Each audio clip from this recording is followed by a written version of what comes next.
What's up, everybody? Come on. Let's get this party started.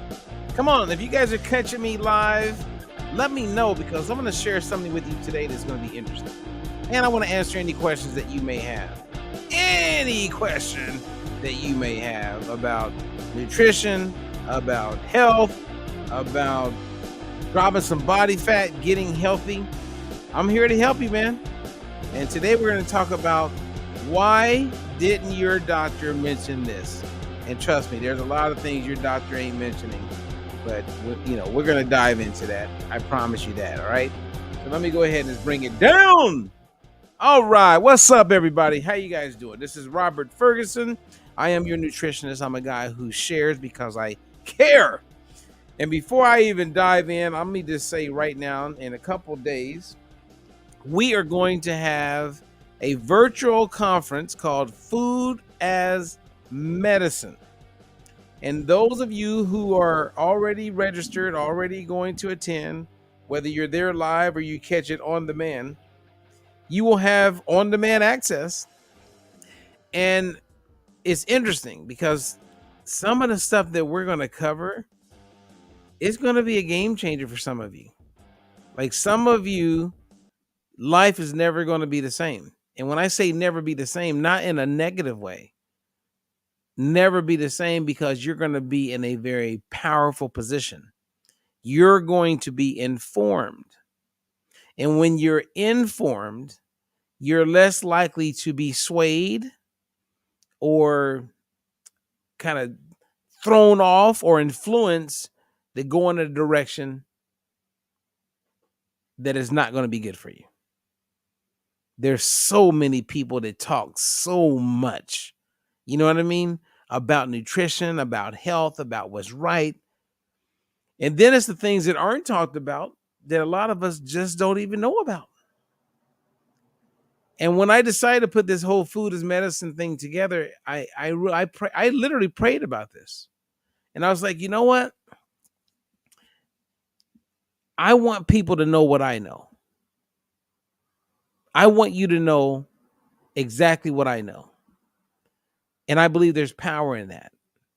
And if you know exactly what I know, then you can put yourself in a position where you can avoid the things that could totally hinder your health.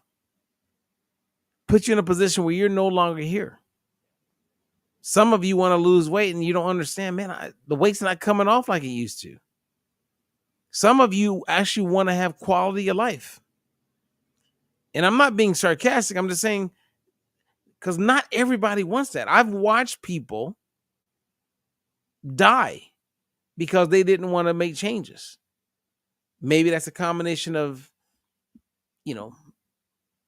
depression. It's a mental health thing. I don't know. But I have definitely seen people totally give up. Not just give up on a business, not just give up on a relationship, but like give up. And then get to a place where they can't respond.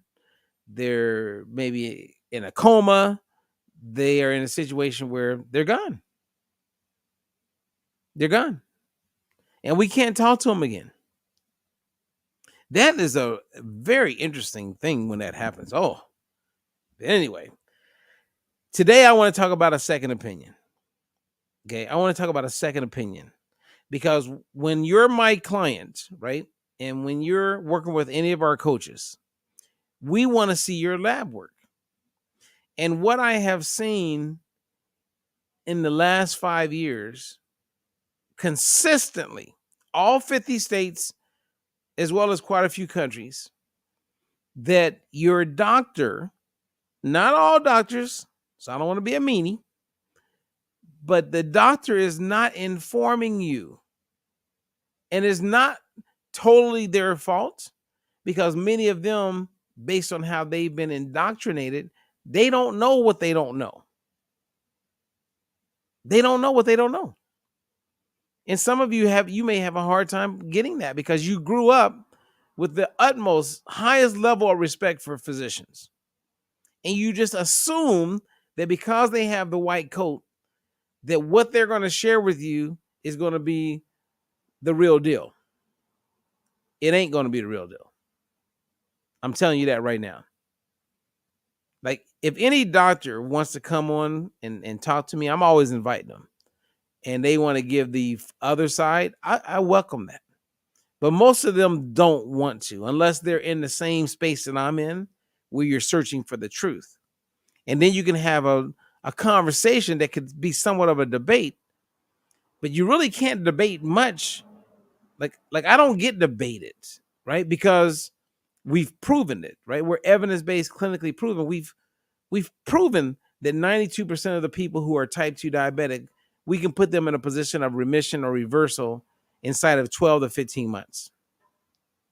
If 8 out of 10 people are on blood pressure medication and become a client, we're getting them off of blood pressure medication. Like, for instance, if you're on blood pressure medication, there's one of two things going on. One, you're uninformed and don't realize that being on blood pressure medication is going to screw up your quality of life later.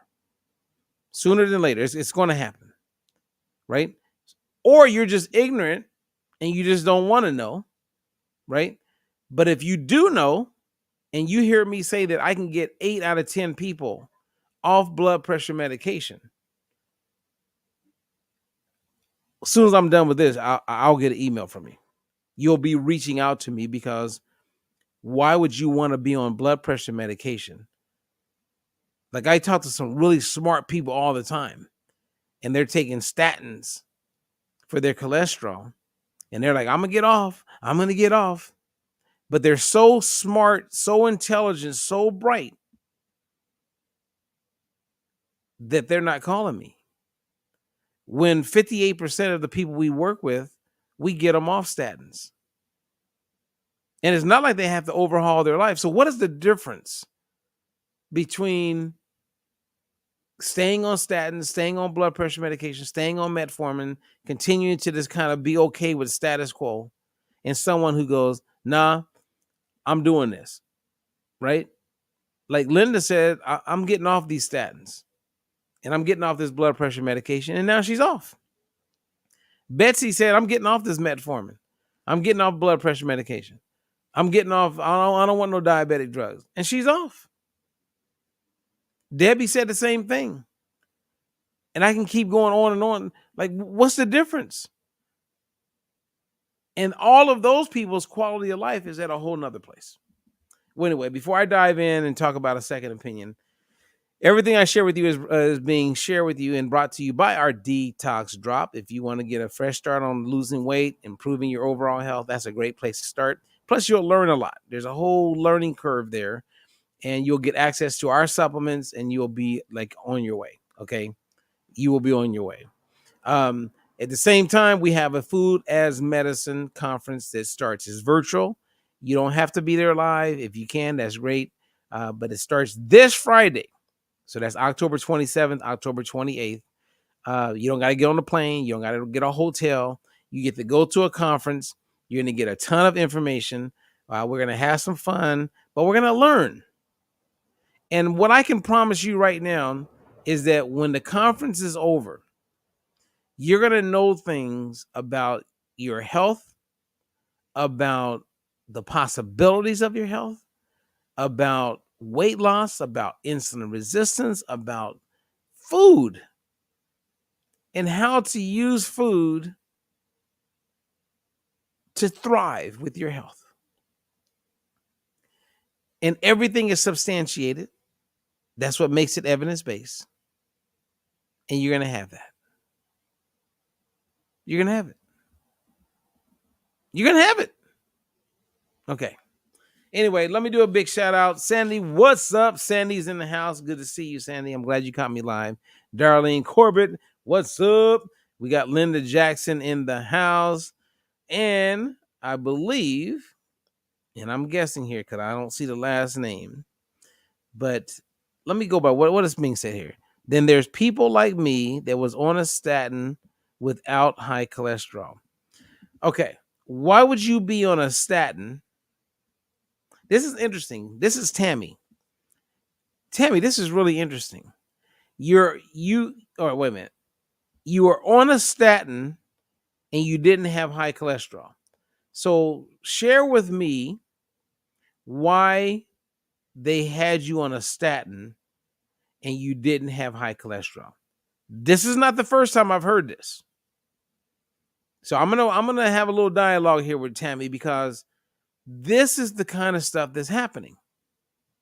You go to your doctor and your doctor wants to put you on meds, whether it's for blood pressure, whether it's for cholesterol, whether it's diabetes, maybe you're getting a little older. So they're like, let's do this from a preventative standpoint. And that's your only source. You have no second opinion. I'm a second opinion. So when I look at you, Linda, and I go, imagine if I wasn't working with Linda. She would still be on blood pressure medication. She would still be taking statins. She would. But we communicated. And I think I'm not making her decisions, but she's in a position where she can have or make more informed decisions. That's the game changer. Because if you don't have access to a second opinion, or you're not positioned where you can give feedback to the doctor that could get him or her to go, okay, you know what? Good point. Then you just fall prey to whatever they recommend. You go home kicking and screaming, not in agreement, and then you're either not in compliance with them or you're in compliance, but you're not happy. Because something deep down inside of you is saying, you know what? I don't want to be on these meds. And if you're on those meds,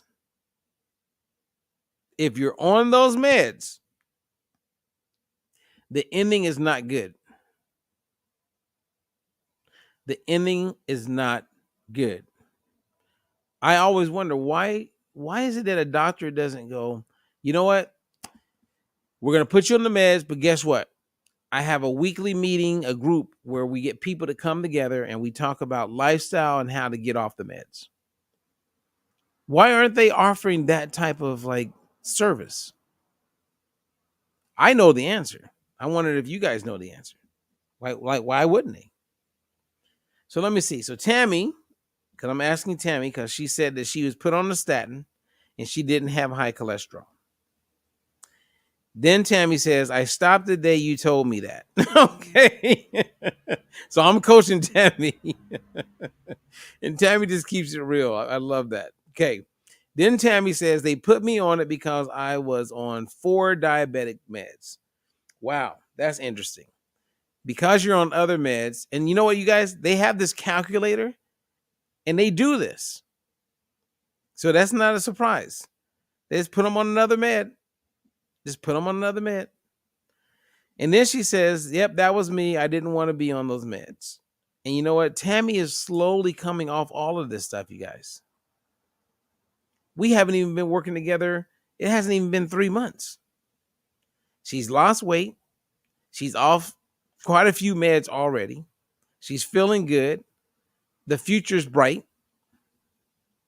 So that's why whenever I share this kind of stuff, I go, I wonder, if I was someone at home or someone who was flipping through social media and just happened to show up here and they're meeting me for the first time and they're taking drugs, right? They're on meds.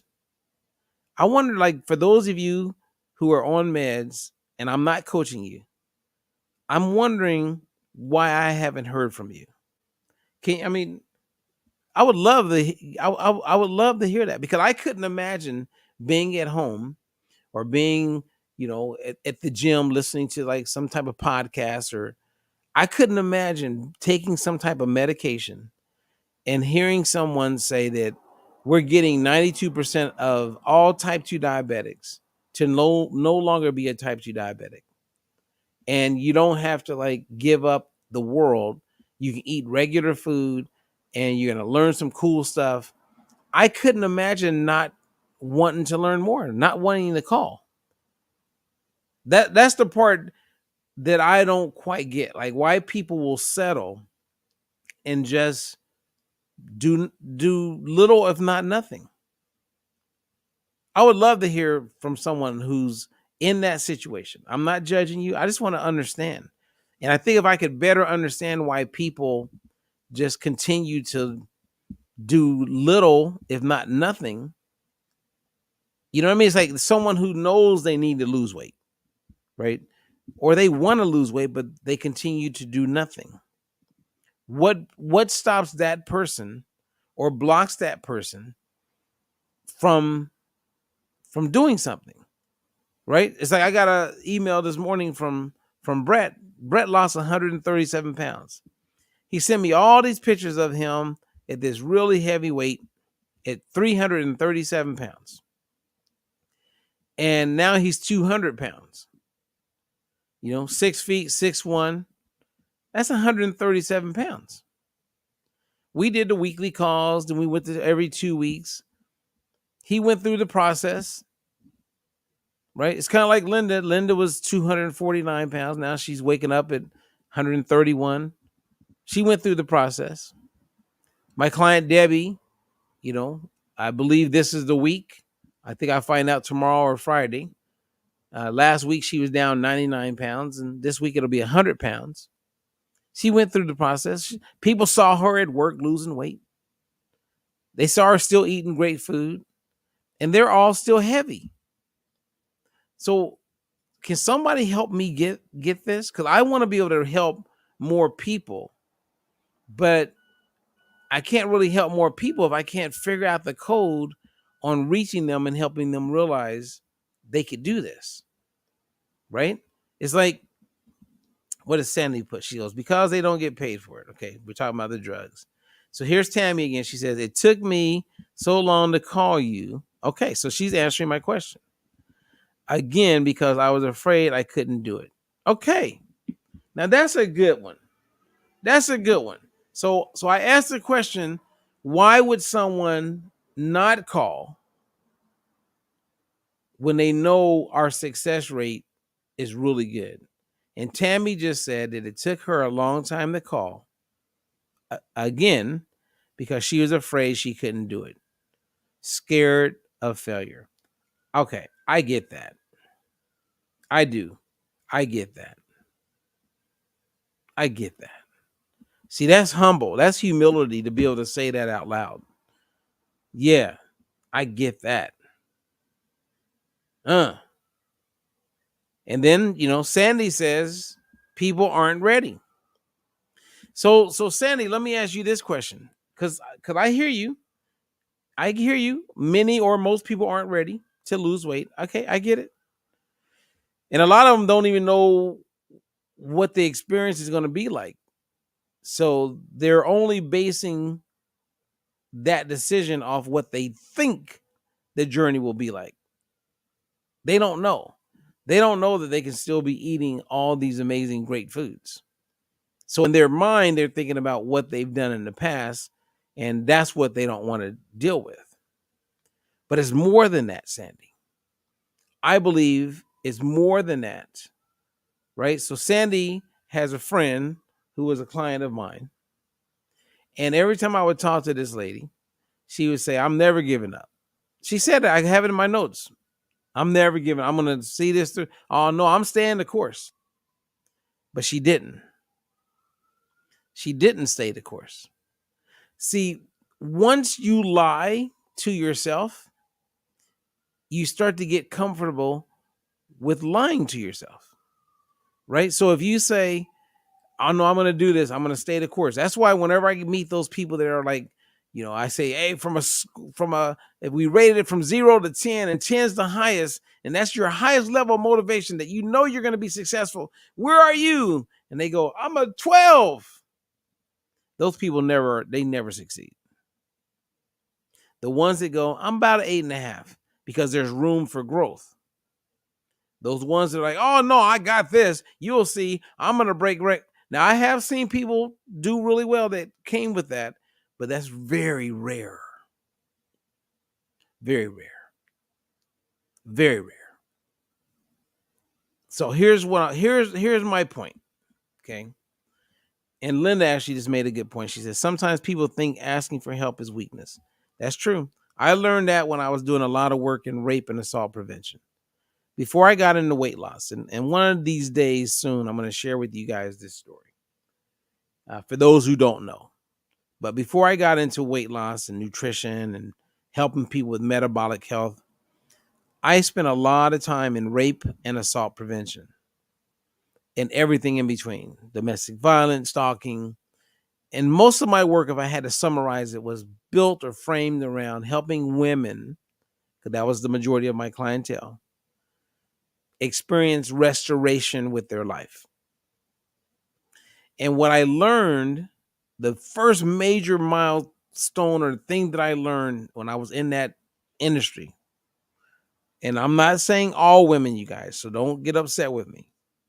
But what I quickly learned is that many, if not most women, did not know how to ask for help. They would avoid doing a lot of things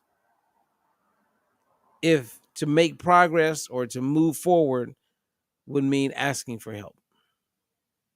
And I don't know if that's something that happens to people when they're kids, and then it becomes part of who we are as adults. But I'm doing everything I can to teach my kids it's okay to ask for help. When my mom went through recovery, and she's now been sober over 40 years, you have a moment where you ask for help. You get to a point where you realize you can't do it by yourself. So you ask for help. And it's that humility that is like the connective tissue to why anyone who's beating sobriety or beating alcoholism or drugs, I see all of those kind of people as warriors. I believe if I were to get, well, let's not get too crazy here. Okay. I was about to say something really crazy. Well, my point is, I have the utmost respect and admiration for any man or woman who had a substance challenge, alcohol, drugs, and then they got the help. They stood up and they went and got help, and now they're sober. I have the utmost respect, and not just because I'm a mama's boy and I saw my mom do it. I have the utmost respect for people who get to that moment and they make that decision and then they do it. I wish more people did that with their health. But status quo is a big deal. And if everyone else is just okay with just kind of floating around, then everybody else becomes okay with just floating around. Anyway, my point today, you guys, was this. I have a client.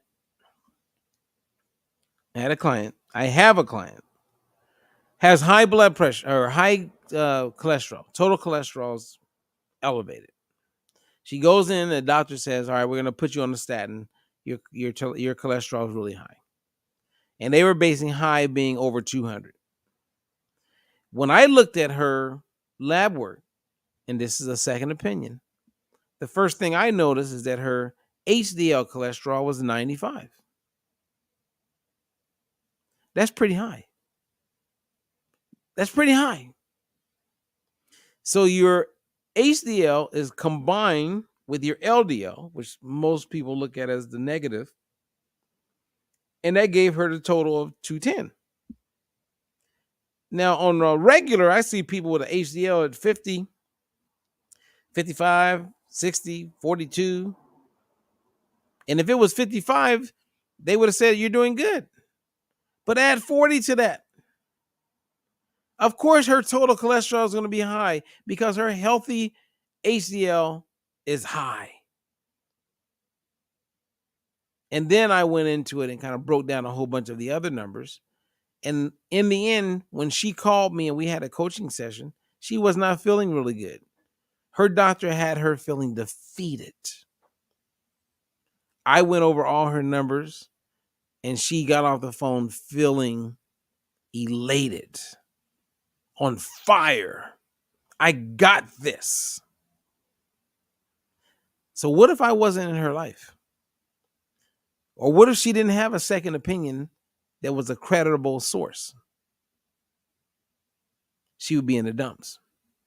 I can't tell you how many times I've got on the call with clients crying, teared up after getting their numbers and meeting with their doctor. And what their doctor wasn't highlighting or bringing to their attention, I did, and it was some positive stuff. So a lot of you are walking around in the dumps and it's misinformation. And some of you are walking around smiling and cheering and got some real horrible numbers and you're doing nothing about it. Until it gets that bad that then you got to do something. So I'm going to end by sharing with you a story. This is a good story. It's a real story. And it's one that I want to share because I want to empower you. Now, before I share it, I'm going to play a video for you. And this is for our food as medicine. I shared this and you may have seen it earlier. It's really short. I mean, you're talking seconds. So let's take a look at this. And then I'm going to close with a story that, that you're going to remember for the rest of your life. Okay, so check this out. When it comes to understanding the safety or the toxicity of a chemical, let's say, most studies are done in animal models, so rats and mice, and they're given extremely high doses for short periods of time, maybe longer periods. But when it comes to doing these studies, they could be $1 million. They could take 2 or 3 years to study. Most companies are not going to do this because it's not mandated anywhere for them to do this, except in Europe. Europe has much stricter regulations when it comes to cosmetic ingredients in particular, and just ingredients in general, simply because of how their healthcare system is set up. So they're more of a socialistic setting. So it does not benefit the government for people to get sick, right? Whereas in our country, we live in a more capitalistic society. Things are different here. So it's more focused on profits. Well, if you didn't hear that, I don't know what you're looking to hear because that said it all. That was a snippet of what we have coming to the stage for our upcoming event. We're going to talk about some things that I'm telling you, it's going to be a game changer. I'm so happy for those who are going to get access to this information. I really am. Okay, so if you haven't signed up, if you know anybody, if they kind of care about their health or you care about them, tell them about our course. Now, they can always get access to it afterward. Right now, it's still at the discounted price for the conference. After the conference, it will double. It'll be $299 after the conference. So, which is still a really good deal. I mean, it should be selling for like $1,000 easily, if not more. Because when you learn some things and you get some information that you would have never gotten, and then you can apply it and it can help you now and for the rest of your life, that's worth a lot. So If you know anybody, and I know you can't force people to take care of themselves or to learn, but encourage people, right? Like Linda has encouraged, she encouraged her husband and wife to become my client because Linda's going to be a coach. She is a coach, and before she starts coaching, and they are just on top of cloud nine. They are like both headed in the right direction. And if Linda hadn't mentioned what was available, then they would have never known. And if they hadn't said, you know what, I want to learn more, then of course we wouldn't be making the progress we're making. So it began, you see what I'm saying? There's a domino effect there. Well, anyway, here's a story I want to share with you guys. And it's a story that will help people do something that are kind of stuck. Cause I get being stuck. And don't beat yourself up if you're stuck. But hear this story, okay? So my sister, best friend, and my sister's no longer here. She died. And that's a very sad thing. That's a whole story on its own. But her childhood best friend, her name is Lisa. And Lisa had experienced breast cancer. And she survived it. And, you know, if you experience that, it's scary. And you go through a lot. For those who are survivors, I get it, man. Right? This is Breast Cancer Awareness Month as I share this. I mean, I take my hat off to anyone who's experienced it and have gone through it. My mom is a 3-time survivor. Not an easy task at all. And thank God you guys are still here. Well, anyway, Lisa had experienced breast cancer. And she had her best friend was this guy. And I need to say this. They weren't lovers. They didn't have a relationship. He was born a male, but he was gay. And they were best friends. And Lisa started having this pain under her armpit. And it was starting to bother her more and more and more. So let's say the pain scale is like 0 to 10. 10's the extreme highest. So she said like a 5. And then months go by when you don't do something about it. And it got worse and worse. And her best friend would say, Lisa, you need to go in to the doctor. You need to go. And she didn't want to go. Because her worst thought is that what if it's cancer? She don't want to go through that again. Well, the pain got up to like a 6, got up to a 7. She could barely put her arm all the way down. It was like you could see this growth that was taking place under her armpit. And it was getting bigger and bigger. And the pain was getting worse and worse. And the pain got to the point that it overwhelmed her fear of going to the doctor. See, this is what happens, you guys. If you're fearful of something, eventually the pain will push you to deal with it because it'll get higher than the fear. So her and her friend, they go to the doctor. They go in at the hospital, and unfortunately, it was cancer.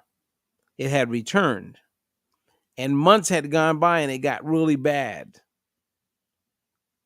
And they told her, there's nothing we can do for you. So she left the hospital and went home. There was nothing that the hospital could do. It had spread now. So they go back to the house. And of course, you're sad and you're going through it and don't really know what the next steps are. And eventually you go to sleep. Well, Lisa went to sleep and died in her sleep. She died. It had spread. There was nothing they could do. Maybe a combination of that and depression. She died. And what's kind of wild is that her best friend who was staying in the house with her, he died that night. So I'm not sure if it was a stroke. I know there's some bleeding in the brain, but he died too. They found both of them dead the next day in the house.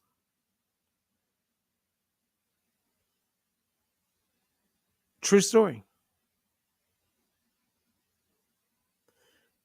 Now, the lesson I get from Lisa's situation, don't let fear stop you from going for it, for taking the next step, for contacting me, contacting one of our coaches, contacting somebody. Don't let fear stop you from knocking down that door, busting through that door, making that phone call, sending that email. Don't let too much time go by. There are some of you with high blood pressure, high cholesterol, and you're putting it off, you're putting it off, you're putting it off.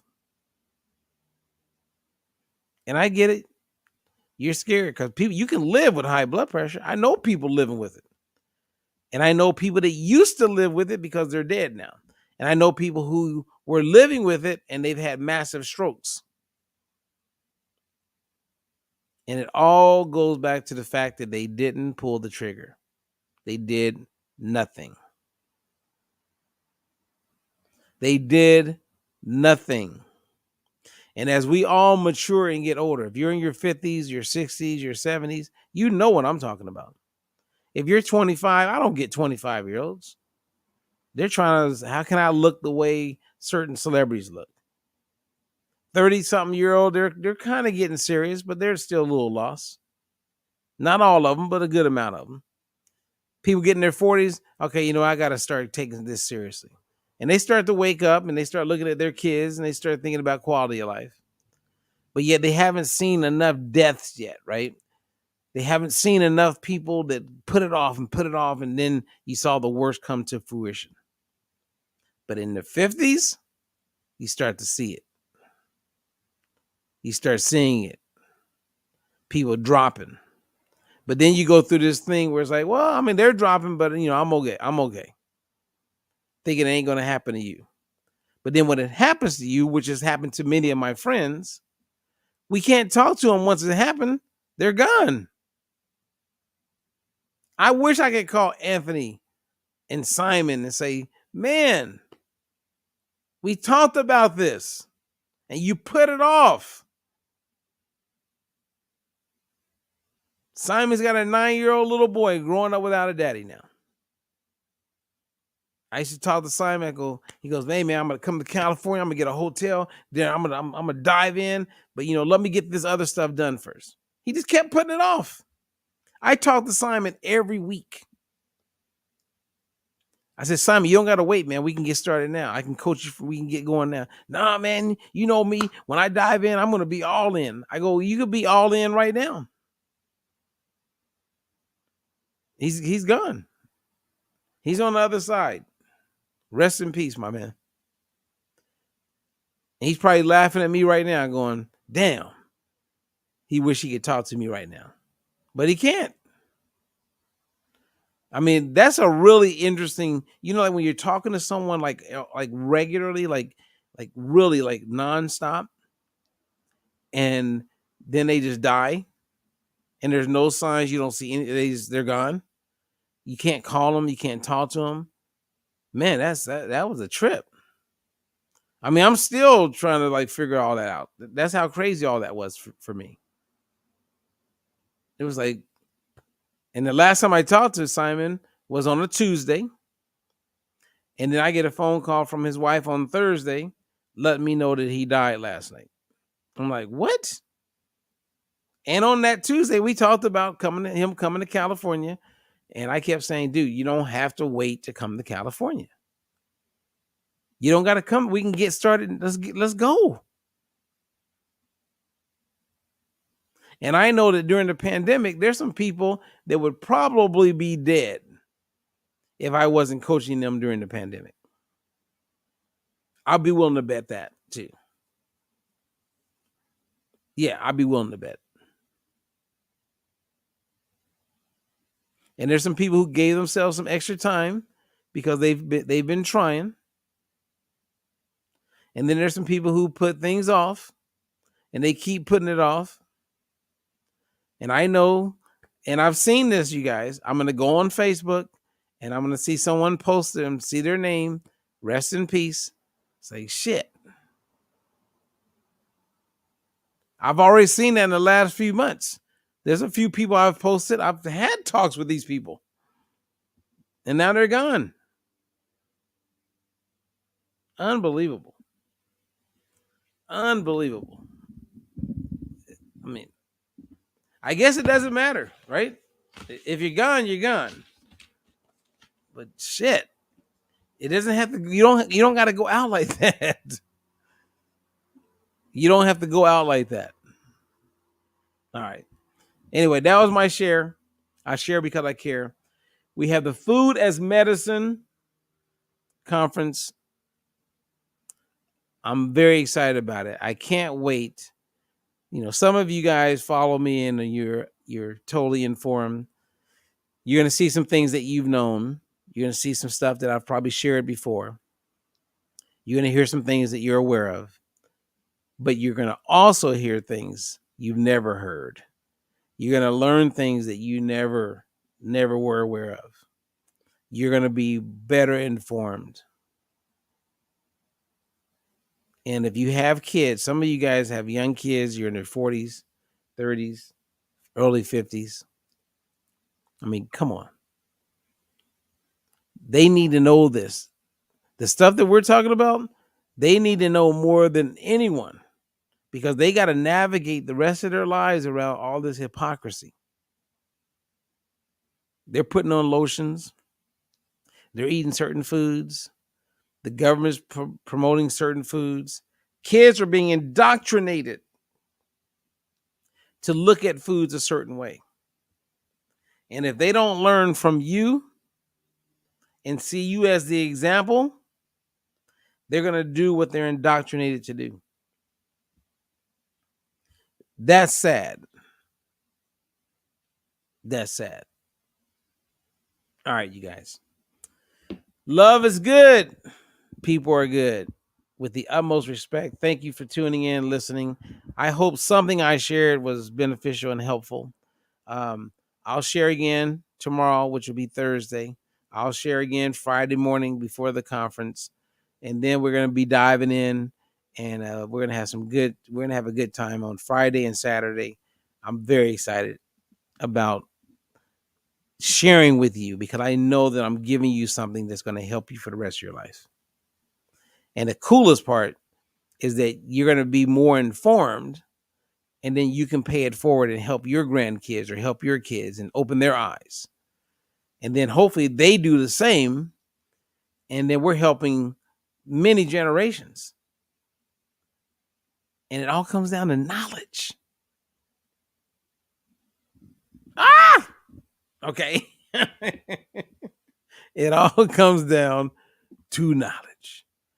All right, you guys, I'm Robert Ferguson. I share because I care. If you did not go to our YouTube channel, please go there, check it out, like, subscribe, hit the bell so that whenever we upload information, you will be notified. And once you're notified, you know the information is there and you can listen or watch at your convenience.